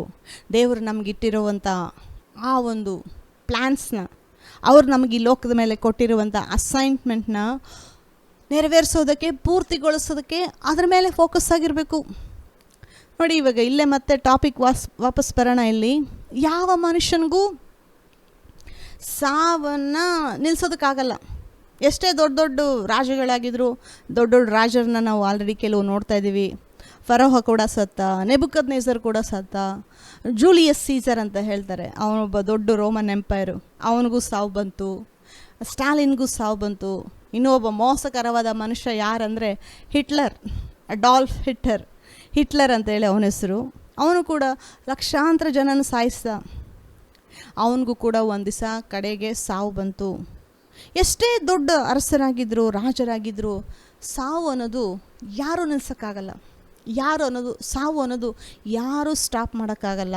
ಯಾಕೆ ಅಂತಂದರೆ ಮನುಷ್ಯ ಮರಣಕ್ಕೆ ಬಗ್ಗಲೇಬೇಕು. ಆದರೆ ಬಿಲೀವರ್ಸ್ ಯೇಸು ಕ್ರಿಸ್ತನ ಮೂಲಕ ಆಲ್ರೆಡಿ ನಾವು ಆತ್ಮಿಕ ಇದರಲ್ಲಿ ಆತ್ಮದಲ್ಲಿ ಹೊಸದಾಗಿ ಹುಟ್ಟಿದ್ದೀವಿ. ಅದೇ ಪೌಲ ರೋಮಪುರದವರಿಗೆ ಬರೆದ ಪತ್ರಿಕೆಯಲ್ಲಿ ಹೇಳಿದ್ದಾರೆ, ಈ ಲೋಕದಲ್ಲಿ ನಾವು ಜೀವಕರವಾಗಿದ್ದು ಜೀವದಲ್ಲಿ ಆಳ್ತೀವಿ. ಯೇಸು ಕ್ರಿಸ್ತ ನಮಗೆ ಕೊಟ್ಟಿರೋ ಜೀವದಲ್ಲಿ ನಾವು ಆಳ್ತೀವಿ, ದೊರೆತನ ಮಾಡ್ತೀವಿ. ಮತ್ತು ಶರೀರ ಬಿದ್ದೋಗುತ್ತೆ. ಸಮಯ ಬಂದಾಗ ಲೋಕ ಬಿಟ್ಟು ಹೋಗಬೇಕಾದ್ರೆ ಶರೀರ ಬೀಳುತ್ತೆ. ಆದರೆ ಅಷ್ಟು ಮಾತ್ರನೇ ಮುಗಿದೋಯ್ತು ಅಂತ ಹೇಳ್ಕೊಬಾರ್ದು. ಅನೇಕ ಸಾರಿ ಬಿಲೀವರ್ಸು ಈ ಲೋಕದಲ್ಲಿ ಬಿಟ್ಟು ಹೋಗ್ಬೇಕಾದ್ರೆ, ಅಯ್ಯೋ ನಮ್ಮನ್ನು ಬಿಟ್ಟು ಹೋಗ್ಬಿಟ್ರು, ಅಯ್ಯೋ ಅವ್ರನ್ನ ಮಿಸ್ ಮಾಡ್ತಾಯಿದ್ದೀವಿ, ನಾವಿನ್ನು ಅವ್ರನ್ನ ನೋಡಲ್ಲ, ಕಳ್ಕೊಂಡ್ಬಿಟ್ವಿ, ಹೊಂಟೋಯ್ತು ಅಂತಾರೆ. ಯೇಸು ಕ್ರಿಸ್ತನ ನಂಬಿ ಸತ್ತಿರೋರು ಅವ್ರು ಯಾರನ್ನೂ ನಾವು ಕಳ್ಕೊಂಡಿಲ್ಲ. ಇದು ಬಹಳ ಇಂಪಾರ್ಟೆಂಟು. ಯಾಕೆಂದರೆ ಸಾವು ಅನ್ನೋದು ಮುಗಿದೋಯ್ತು ಅಂತ ಹೇಳಬಾರ್ದು. ಬಿಲೀವರ್ಸ್ಗೆ ಸಾವು ಅನ್ನೋದು ಮುಗ್ದೋಗಲ್ಲ. ಸಾವು ಅನ್ನೋದು ಬಿಲೀವರ್ಸ್ಗೆ ಬರಬೇಕಾದ್ರೆ ಅದು ಅವರ ಲೈಫಲ್ಲಿ ಹೊಸ ಚಾಪ್ಟರ್, ಹೊಸ ಏಜ್, ಹೊಸ ಯುಗ ಸ್ಟಾರ್ಟ್ ಆಗುತ್ತೆ. ಅದೇ ಪುನರುತ್ಥಾನ. ಆಲ್ರೆಡಿ ಅನೇಕರು ಯೇಸು ಕ್ರಿಸ್ತನ ನಂಬಿ ಪರಲೋಕದಲ್ಲಿರೋರು ಎಲ್ಲ ಪರಲೋಕದ ದೇಹದಲ್ಲಿದ್ದಾರೆ. ಅದೇ ಆತ್ಮ ಅಲ್ಲಿರೋದು. ಪೌಲ ಇದೇ ಒಂದು 15ನೇ ಅಧ್ಯಾಯದಲ್ಲಿ 2 ದೇಹಗಳ ಬಗ್ಗೆ ಮಾತಾಡ್ತಾನೆ. ಅನೇಕ ದೇಹಗಳಿದೆ, ನಾನು ಫೋಕಸ್ ಮಾಡೋದು 2ನೇ. ಒಂದು ಪರಲೋಕದ ದೇಹ, ಭೂಲೋಕದ ದೇಹ ಅಂತ ಹೇಳಿ 2 ದೇಹಗಳ ಬಗ್ಗೆ ಮಾತಾಡ್ತಾನೆ. ನಾವು ಈ ಒಂದು ದೇಹ ಈ ಒಂದು ಭೂಲೋಕಕ್ಕೆ ಮಾತ್ರ ಸೀಮಿತವಾಗಿರೋದು. ಆದರೆ ಇದೇ ದೇಹನ ಪರಲೋಕ ದೇಹವಾಗಿ ದೇವರು ಮುಂದಕ್ಕೆ ಪುನರುತ್ಥಾನ ದಿನದಲ್ಲಿ ಮಾರ್ಪಡಿಸ್ತಾರೆ ಅಂತ ಹೇಳಿ ಪೌಲ ಬರೆದಿರೋದು. ಆ ದಿನದಲ್ಲಿ ನಾವು ಹೇಳ್ಬೋದು, ಮರಣವೇ ನುಂಗಿ ಹೋಯಿತು, ಮರಣವೇ ನಿನ್ನ ಕೊಂಡಿಯಲ್ಲಿ, ನಿನ್ನ ವಿಷದ ಕೊಂಡಿಯಲ್ಲಿ. ಮರಣ ಕೂಡ ನಮ್ಮ ಶರೀರದ ಮೇಲೆ ಆಳಕ್ಕಾಗಲ್ಲ. ಮತ್ತು ದೇವರು ಕಡೆಯ ದಿವಸದಲ್ಲಿ ಮರಣವನ್ನು ಮತ್ತು ಬೆಂಕಿಯನ್ನು, ಮರಣ ಮತ್ತು ನರಕ, ಬೆಂಕಿಯಲ್ಲ, ಮರಣ ಮತ್ತು ನರಕನ ಯೇಸು ಕ್ರಿಸ್ತ ಬೆಂಕಿಯಲ್ಲಿ ಹಾಕ್ತಾರೆ ಅಂತ ಹೇಳಿ ನಾವು ಪ್ರಕಟಣೆಯಲ್ಲಿ ಓದ್ತೀವಿ. ನೋಡಿ, ನಮಗೆ ಪ್ರಕಟಣೆ ಬುಕ್ ಏನಕ್ಕೆ ಕೊಟ್ಟಿದೆ ಬೈಬಲಲ್ಲಿ? ಏನಕ್ಕಂದರೆ ಅದೇ ಕ್ಲೈಮ್ಯಾಕ್ಸ್ ಬುಕ್ಕು. ಆದಿಕಾಂಡ ಏನಕ್ಕೆ ಕೊಟ್ಟಿದೆ ಅಂತಂದರೆ, ಈ ಲೋಕನ ದೇವರು ಸೃಷ್ಟಿ ಮಾಡಿದ್ದು, ಉಂಟು ಮಾಡಿದ್ದು, ಮನುಷ್ಯನನ್ನು ಉಂಟು ಮಾಡಿದ್ದು. ಅದೇ ರೀತಿ ನಾವು ಪ್ರಕಟಣೆ ಹೋಗಬೇಕಾದ್ರೆ ಅಲ್ಲಿ ಈ ಲೋಕ ಯಾವ ರೀತಿ ಎಂಡ್ ಆಗುತ್ತೆ ಅಂತ ಹೇಳಿ ಬರೆದಿರೋದು. ಇವಾಗ ಒಂದು ಮೂವಿ ನೋಡಬೇಕಾದ್ರೂ ನಮಗೆ ಕ್ಲೈಮ್ಯಾಕ್ಸು ಚೆನ್ನಾಗಿದ್ರೇ ನಾವು ನೋಡೋದು, ಕ್ಲೈಮ್ಯಾಕ್ಸ್ ಚೆನ್ನಾಗಿದ್ರೆ ನೋಡಲ್ಲ. ಆದರೆ ದೇವರ ಮಕ್ಕಳ ಕ್ಲೈಮ್ಯಾಕ್ಸು ಬಹಳ ಮಹಿಮಕರವಾಗಿದೆ. ಮುಂದೆ ಎಲ್ಲ ಇನ್ನೂ ಬಹಳ ಒಳ್ಳೆ ಒಳ್ಳೆ ವಿಷಯಗಳು ನಡೆಯುತ್ತೆ. ಈ ಲೋಕನ ಬಿಟ್ಟೋಗೋದಕ್ಕೆ ಸಂಕಟ ಪಡ್ಕೊತಾರೆ. ಈ ಲೋಕನ ಬಿಟ್ಟೋಗೋದಕ್ಕೆ ಏನು ಸಂಕಟ ಪಡಬೇಕಾಗಿಲ್ಲ. ಆದರೆ ಬೇಗ ಬಿಟ್ಟೋಗ್ಬಾರ್ದು, ದೇವರ ಕಾರ್ಯ ಮುಗಿಸ್ಬೇಕು. ಇನ್ನೂ ಅನೇಕರು ನಮ್ಮ ಮೂಲಕ ರಕ್ಷಣೆ ಹೊಂದಬೇಕು. ಇನ್ನು ಅನೇಕರಿಗೆ ನಾವು ಸುವಾರ್ತೆ ಸಾರಬೇಕು. ಇನ್ನು ಅನೇಕರಿಗೆ ನಾವು ಈ ಒಂದು ಕ್ರಿಸ್ತನಲ್ಲಿರುವಂಥ ಬೆಳಕನ್ನು ತೋರಿಸ್ಬೇಕು. ನಾವು ಕತ್ತಲೆಯ ಮಾರ್ಗದಲ್ಲಿ, ಪಾಪದ ಮಾರ್ಗದಲ್ಲಿ ಅನೇಕ ಜನ ಇದ್ದಾರೆ. ಅವರಿಗೆ ಯೇಸು ಕ್ರಿಸ್ತನಲ್ಲಿರುವಂಥ ಬೆಳಕನ್ನು ನಾವು ತೋರಿಸೋದಕ್ಕೆ ನಮ್ಮನ್ನು ದೇವರಲ್ಲಿ ಇಟ್ಟಿರೋದು. ಸೊ ಅದಕ್ಕಂತ ಹೇಳಿ ಬೇಗ ಟಿಕೆಟ್ ತೊಗೊಂಡು ಪರಲೋಕಕ್ಕೆ ಹೋಗಿ ಅಂತ ಹೇಳ್ತಾ ಇಲ್ಲ. ಕಾರ್ಯ ಮುಗಿಸ್ಬೇಕು. ಕಾರ್ಯ ಮುಗಿಸಿದ್ಮೇಲೆ ನಮಗೆ ಈ ಲೋಕದಲ್ಲಿ ಏನೂ ಕೆಲಸ ಇಲ್ಲ. ಅಲ್ಲಿ ದೇವರು ನಿತ್ಯವಾದ ಬಹುಮಾನಗಳನ್ನ ಇಟ್ಟಿದ್ದಾರೆ. ನಾನೇನು ಬರೀ ಈ ಒಂದು ದೇಹ ಮತ್ತು ಸಾವು ಅನ್ನೋದ್ರ ಬಗ್ಗೆ ಮಾತಾಡ್ತಾ ಇದ್ದೀನಿ ಅಂತ ಹೇಳಿ ಡಿಸ್ಕರೇಜ್ ಆಗಬೇಡಿ. ನಾನು ಇದು ಏನಕ್ಕೆ ಮಾತಾಡ್ತಾ ಇದ್ದೀನಿ ಅಂದರೆ, ಮುಂದಕ್ಕೆ ನಿಮಗೆ ಒಳ್ಳೆ ಫ್ಯೂಚರ್ ಇದೆ. ಈ ಒಂದು ಮುಂದೆ ಈ ಒಂದು ಭೂಲೋಕದ ಲೈಫ್ ಮುಗಿದೋದ್ಮೇಲೆ ಹೊಸ ಲೈಫ್ ಸ್ಟಾರ್ಟ್ ಆಗುತ್ತೆ ಅಂತ ಹೇಳ್ತಾ ಇದ್ದೀನಿ. ಸೊ ಸಾವು ಅನ್ನೋದಕ್ಕೆ ದೇವರ ಮಕ್ಕಳು ಭಯಪಡೋ ಅವಶ್ಯಕತೆ ಇಲ್ಲ. ಇವಾಗ ನೋಡಿ, ನಾವು ಈ ಒಂದು ಪುನರುತ್ಥಾನ, ಇದೇ ಶರೀರ ದೇವರು ನಮಗೆ ವಾಪಸ್ ಕೊಡ್ತಾರೆ, ಮಹಿಮಾಕರವಾಗಿರುತ್ತೆ ಅಂತ ಹೇಳಿ ಅನ್ಬಿಲೀವರ್ಸ್ಗೆ ಬೋಧನೆ ಮಾಡಬೇಕಾದ್ರೆ ಅವ್ರು ನಮ್ಮನ್ನು ನೋಡಿ ನಗ್ತಾರೆ. ಏನು ಪುನರುತ್ಥಾನದ ಬಗ್ಗೆ ಮಾತಾಡ್ತಾ ಇದ್ದೀರಾ? ಇದೆಲ್ಲ ನಡೆಯುತ್ತಾ? ಯಾರು ನೋಡಿದ್ದಾರೆ ಪರಲೋಕನ? ಯಾರು ನೋಡಿದ್ದಾರೆ ನರಕನ? ನೀವೇನಾದರೂ ನೋಡಿದ್ದೀರಾ ಕಣ್ಣಲ್ಲಿ ಅಂತ ಕೇಳ್ತಾರೆ. ಖಂಡಿತವಾಗಿ ನಾನು ನನ್ನ ಶಾರೀರಿಕ ಕಣ್ಣಲ್ಲಿ ಯಾರೂ ಪರಲೋಕನ ಮತ್ತು ನರಕನ ನೋಡಿಲ್ಲ. ಶಾರೀರಿಕ ಕಣ್ಣಲ್ಲಿ ಹೇಳ್ತಾ ಇರೋದು. ಒಂದು ವೇಳೆ ನರಕ ನಿಮ್ಮ ಮುಂದೆ ಇದ್ದರೂ ಈ ಒಂದು ಶಾರೀರಿಕ ಕಣ್ಣಲ್ಲಿ ನಾವು ನರಕ ನೋಡೋಕ್ಕಾಗಲ್ಲ. ಒಂದು ವೇಳೆ ಪರಲೋಕ ನಮ್ಮ ಮುಂದೆ ಇದೆ ಅಂತ ಇಟ್ಕೊಳ್ಳಿ, ಅದನ್ನು ಶಾರೀರಿಕ ಕಣ್ಣಲ್ಲಿ ನಾವು ನೋಡೋಕ್ಕಾಗಲ್ಲ. ಇದೆ ಶಾರೀರಿಕ ಕಣ್ಣಲ್ಲಿ ನಾವು ನೋಡೋಕ್ಕಾಗಿಲ್ಲ ಅಂತಂದರೆ ಅದು ಇಲ್ಲ ಅಂತನ ಅರ್ಥ. ಅನ್ಬಿಲೀವರ್ಸ್ ಪ್ರಕಾರ ಪರಲೋಕ ನರಕ ನಮ್ಮದೇ ಇರೋರ್ಗೆ ಹೇಳ್ತಾ ಇದ್ದೀನಿ, ಯಾವುದು ಇಲ್ಲ ಅಂತ ಹೇಳಿ ಅವ್ರು ಏನಕ್ಕೆ ಹೇಳ್ತಾರೆ ಅಂದರೆ, ನೋಡಿಲ್ಲ ನಾವು ಅಂತಾರೆ. ಅವ್ರ ಪ್ರಕಾರ ನೋಡೋದು ಮಾತ್ರ ನಂಬ್ತಾರೆ, ನೋಡದೇ ಇರೋದನ್ನು ನಂಬಲ್ಲ ಅಂತ ಹೇಳಿ ಅವ್ರ ಎಕ್ಸ್ಪ್ಲನೇಷನ್ನು. ನೀವು ನೋಡಿದ್ದೀರಾ ಅಂತಾರೆ. ನಾನು ಪರಲೋಕ ನೋಡಿದ್ದೀನಿ, ಆದರೆ ಶಾರೀರಿಕ ಕಣ್ಣಲ್ಲಿ ನೋಡಿಲ್ಲ, ಆತ್ಮಿಕ ಕಣ್ಣಲ್ಲಿ ನೋಡಿದ್ದೀನಿ. ಹೇಗೆ ಅಂದರೆ ನನ್ನ ಮನಸ್ಸು, ನನ್ನ ಆಲೋಚನೆಗಳಲ್ಲಿ ನೋಡಿದ್ದೀನಿ. ಇವಾಗ ನಿಮ್ಗೊಂದು ಕ್ವಶನ್ ಕೇಳ್ತೀನಿ. ನಿಮ್ಮ ಮನಸ್ಸು, ನಿಮ್ಮ ಆಲೋಚನೆಗಳನ್ನ ನೀವು ನೋಡಿದ್ದೀರಾ? ನಿಮ್ಮ ತಲೆಯಲ್ಲಿ ಮೆದುಳಿದೆ ಅಂತ ಹೇಳಿ ಗೊತ್ತು, ಮೆದುಳು ಇದೆ ಅಂತ ಹೇಳಿ ನಿಮ್ಮ ಮೆದುಳನ್ನ ಟಚ್ ಮಾಡಿ ಫೀಲ್ ಮಾಡ್ಬೋದು, ತಲೆಯಲ್ಲಿದೆ. ಆದರೆ ಮೆದುಳಲ್ಲಿರೋ ಬುದ್ಧಿನ ನೋಡಿದ್ದೀರಾ? ನಿಮ್ಮ ತಲೆಯಲ್ಲಿ ಬರೋ ಐಡಿಯಾನ, ಆಲೋಚನೆನ ನೋಡಿದ್ದೀರಾ? ಕಾಣೋದಿಲ್ಲ ಅದು ಯಾವುವು. ಆದರೆ ಇಲ್ಲ ಅಂತ ಹೇಳೋಕ್ಕಾಗುತ್ತಾ ಅವನ್ನೆಲ್ಲ? Science is come to the conclusion, the things which we don't see don't exist. Science ಕೆಲವು ಕನ್ಕ್ಲೂಷನ್ಗೆ ಬಂದಿದೆ ಅಂತಂದರೆ, ಕಾಣದೇ ಇಲ್ಲ ಅಂತಂದರೆ, ನಮ್ಮ ಕಣ್ಣು ಕಾಣಿಸಿಲ್ಲ ಅಂದರೆ ಅದು ಇಲ್ಲ ಅಂತ ಹೇಳಿ ಒಂದು ಕನ್ಕ್ಲೂಷನ್ಗೆ ಬಂದಿದ್ದಾರೆ ಕೆಲವರು. ಎಲ್ಲ ಸೈನ್ಸು ಅಲ್ಲ, ಕೆಲವು ಸೈಂಟಿಸ್ಟ್ಗಳು ಆ ಥರ ಹೇಳ್ತಾರೆ. ಎಸ್ಪೆಷಲಿ ಈ ಒಂದು ನಾಸ್ತಿಕರ ರೀತಿ ಹೇಳೋದು, ಕಣ್ಣು ಕಾಣಿಸೋದು ಮಾತ್ರ ನಂಬ್ತೀವಿ, ಕಾಣಿಸ್ತಾ ಇರೋದು ನಾವು ನಂಬಲ್ಲ ಅಂತ. ಅದೇ ಹೇಳೋಕ್ಕಾಗತ್ತೆ. ನೀವು ಕಣ್ಣು ಕಾಣಿಸ್ತಾ ಇರೋದು ಕೂಡ ಇದೆ, ನಿಮಗೆ ಕಾಣಿಸಿಲ್ಲ ಅಂದರೆ ಅದು ಇಲ್ಲ ಅಂತ ಹೇಳಿ ಅರ್ಥನಾ? ಇವಾಗ ಉದಾಹರಣೆಗಾಗಿ ನಾವು ಶ್ವಾಸ ಮಾಡ್ತಾ ಇರೋ ಆಕ್ಸಿಜನ್, ಅಂದರೆ ಉಸಿರು ತೊಗೊಳ್ತಾ ಇದ್ದೀವಲ್ಲ, ಆಕ್ಸಿಜನ್, ಕಾರ್ಬನ್ ಡೈಆಕ್ಸೈಡ್. ಉಸಿರು ಬಿಡಬೇಕಾದ್ರೆ ಕಾರ್ಬನ್ ಡೈಆಕ್ಸೈಡ್ ಈಚೆ ಬರುತ್ತೆ, ಉಸಿರು ತೊಗೊಳ್ಳೋವಾಗ ಆಕ್ಸಿಜನ್ ಒಳಗಡೆ ಹೋಗುತ್ತೆ. ಇದು ದೇವರಿಟ್ಟಿರೋ ಒಂದು ಪ್ರಮಾಣ. ಅಂದರೆ ದೇವರು ಇದನ್ನು ಆಲ್ರೆಡಿ ಆಕ್ಸಿಜನ್ನ, ಕಾರ್ಬನ್ ಡೈಆಕ್ಸೈಡ್ನ ರೆಡಿ ಮಾಡಿಟ್ಟಿದ್ದಾರೆ, ಮನುಷ್ಯನಿಗೆ ಅದು ಬೇಕು ಅಂತ. ಸೊ ಇದು ಆಕ್ಸಿಜನ್ನು ಮತ್ತು ಗಾಳಿ ನಮ್ಮ ಕಣ್ಣು ಕಾಣಿಸುತ್ತಾ? ಗಾಳಿ ನನ್ನ ಕಣ್ಣು ಕಾಣಿಸಲ್ಲ. ಸೊ ಕಣ್ಣು ಕಾಣಿಸ್ತಾ ಇರೋದನ್ನು ಇದೆ ಅಂತ ಹೇಳಿ ನಾನು ಹೇಳಲ್ಲ ಅಂತ ಹೇಳಿ ಹೇಳೋಕ್ಕಾಗುತ್ತಾ? ಓಕೆ, ಇದನ್ನು ಅನ್ಬಿಲೀವರ್ಸ್ಗೆ ತೊಗೊಂಡೋಗಿ, ಗಾಳಿ ಇಲ್ಲ ಅಂತ, ನೀವು ಕಣ್ಣು ಕಾಣಿಸಲ್ವಲ್ಲ ಗಾಳಿ, ಆದರೆ ಇಲ್ಲ ಅಂತ ನಂಬ್ರಿ ಅಂತ ಹೇಳೋಕ್ಕಾಗುತ್ತಾ? ಇದು ಕಾಣಿಸಲ್ಲ, ಅದು ಇಲ್ಲ ಅಂತ ಹೇಳೋಕ್ಕಾಗುತ್ತಾ? ಮತ್ತು ನೋಡಿ, ದೇವದೂತರು, ಪ್ರತಿಯೊಬ್ಬ ಬಿಲೀವರ್ಸ್ಗೂ ದೇವದೂತರು ಕೊಟ್ಟಿದ್ದಾರೆ ಅಂತ ಹೇಳಿ ಬೈಬಲಲ್ಲಿ ಬರೆದಿದೆ. ನಾವು ಹುಟ್ಟಿದಾಗಿಂದನೇ, ಹೊಸದಾಗಿ ಹುಟ್ಟುವಾಗೇ ನಮಗೆ ದೇವರು ಒಬ್ಬ ದೇವದೂತನ್ನ ನಮಗೆ ಅಪಾಯಿಂಟ್ ಮಾಡಿರ್ತಾರೆ. ಮಿನಿಮಮ್ ಒಂದು, ಆದರೆ ಅದಕ್ಕೆ ಹೆಚ್ಚಾಗೂ ಇರ್ತಾರೆ. ಸೊ ದೇವದೂತರು ಯಾವಾಗಲೂ ನಮ್ಮ ಜೊತೆಲಿ ಇರುತ್ತೆ ಅಂತ ಹೇಳಿ ಬೈಬಲಲ್ಲಿ ಬರೆದಿದೆ. ಇವಾಗ ದೇವದೂತರು ಇದ್ದಾರೆ. ಇವಾಗ ನಾನು ನಿಮಗೆ ಬೋಧನೆ ಮಾಡಬೇಕಾದ್ರೆ ನಿಮ್ಮ ಪಕ್ಕ ದೇವದೂತರು ಇದ್ದಾರೆ, ನನ್ನ ಪಕ್ಕನೂ ಇದ್ದಾರೆ ದೇವದೂತರು.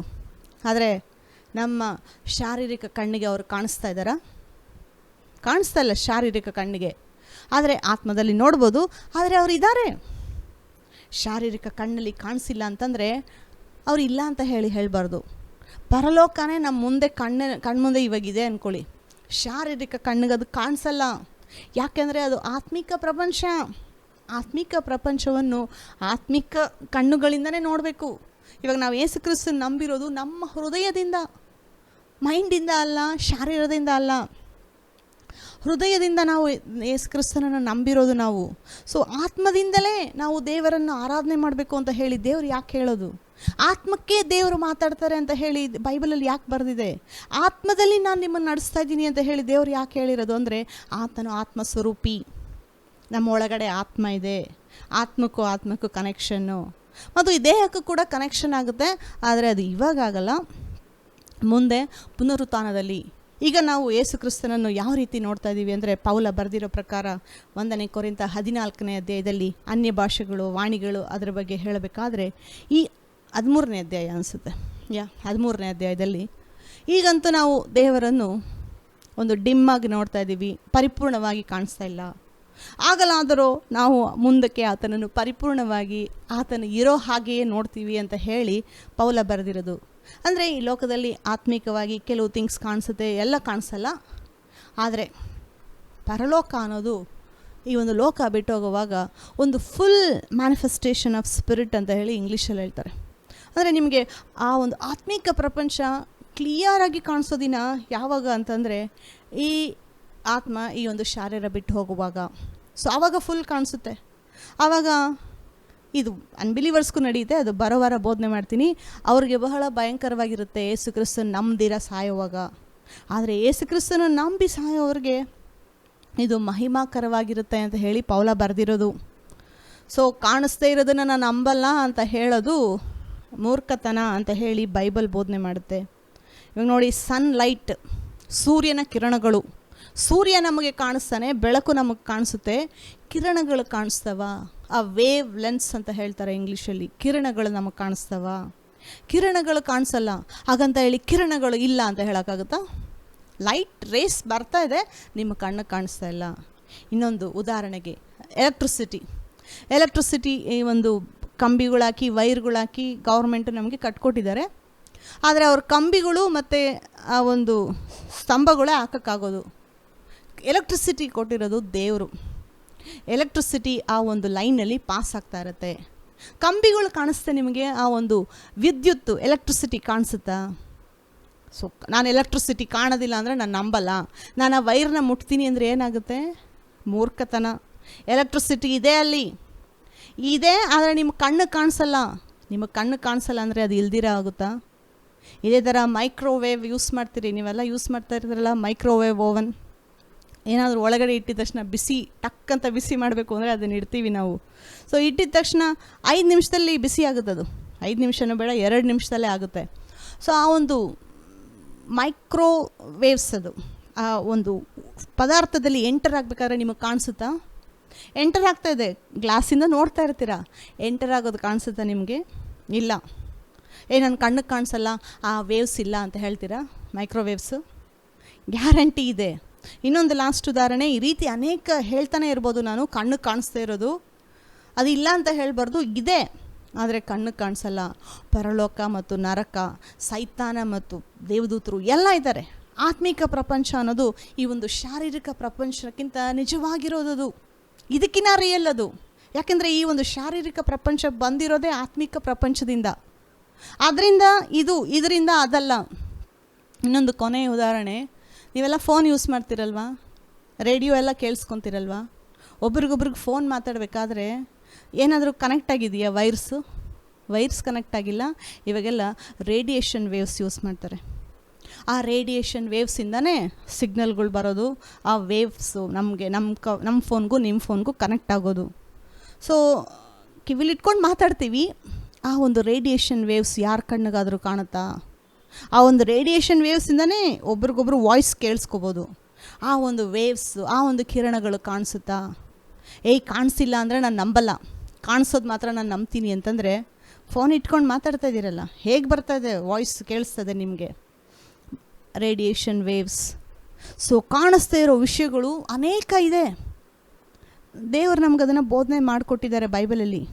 ದೇವ್ರು ನನಗೆ ಕಣ್ಣು ಕಾಣಿಸಲ್ಲ, ನಂಬಲ್ಲ ಅಂತಂದರೆ ಮೂರ್ಖ ಹೇಳ್ತಾನೆ ಆತನ ಅಂತ ಹೇಳಿ ಬೈಬಲ್ ಬರೆದಿರೋದು. ಈ ಒಂದು ಭೂಮಿ, ಈ ಒಂದು ಆಕಾಶ ಸೃಷ್ಟಿ ಮಾಡಿರೋದೆಲ್ಲ ನೋಡಿದ್ರೆ ಇದನ್ನೆಲ್ಲ ನಾನು ಯಾರೋ ಒಬ್ಬರು ಸೃಷ್ಟಿ ಮಾಡಿದ್ದಾರೆ ಅಂತ ಹೇಳಿ ಸೃಷ್ಟಿ ದೇವರನ್ನು ಪ್ರಕಟಪಡಿಸ್ತಾ ಇದೆ. ನನ್ನಷ್ಟಕ್ಕೆ ನಾನೇ ಬಂದಿಲ್ಲ, ನನ್ನ ಹಿಂದೆ ದೇವರಿದ್ದಾರೆ ಅಂತ ಹೇಳಿ ಅವು ಪ್ರಕಟಪಡಿಸ್ತಾ ಇದೆ. ಸೊ ಇಷ್ಟೆಲ್ಲ ನೋಡಾದ್ಮೇಲೂ ದೇವರೇ ಇಲ್ಲ ಅಂತ ಹೇಳೋದು ಮೂರ್ಖತನ. ಮೂರ್ಖ ಹೇಳ್ತಾನೆ ದೇವರು ಇಲ್ಲ ಅಂತ ಹೇಳಿ ಕೀರ್ತನೆಯಲ್ಲಿ ಬರೆದಿದೆ. ಸೊ ನಾವು ದೇವರು ನಂಬಿರೋ ಮಕ್ಕಳು ಭಾಗ್ಯವಂತರು, ನಾವು ದೇವರನ್ನು ನಂಬಿರೋ ಮಕ್ಕಳು ಧನ್ಯರು, ಆಶೀರ್ವಾದ ಮಾಡಲ್ಪಟ್ಟಿರುವವರು.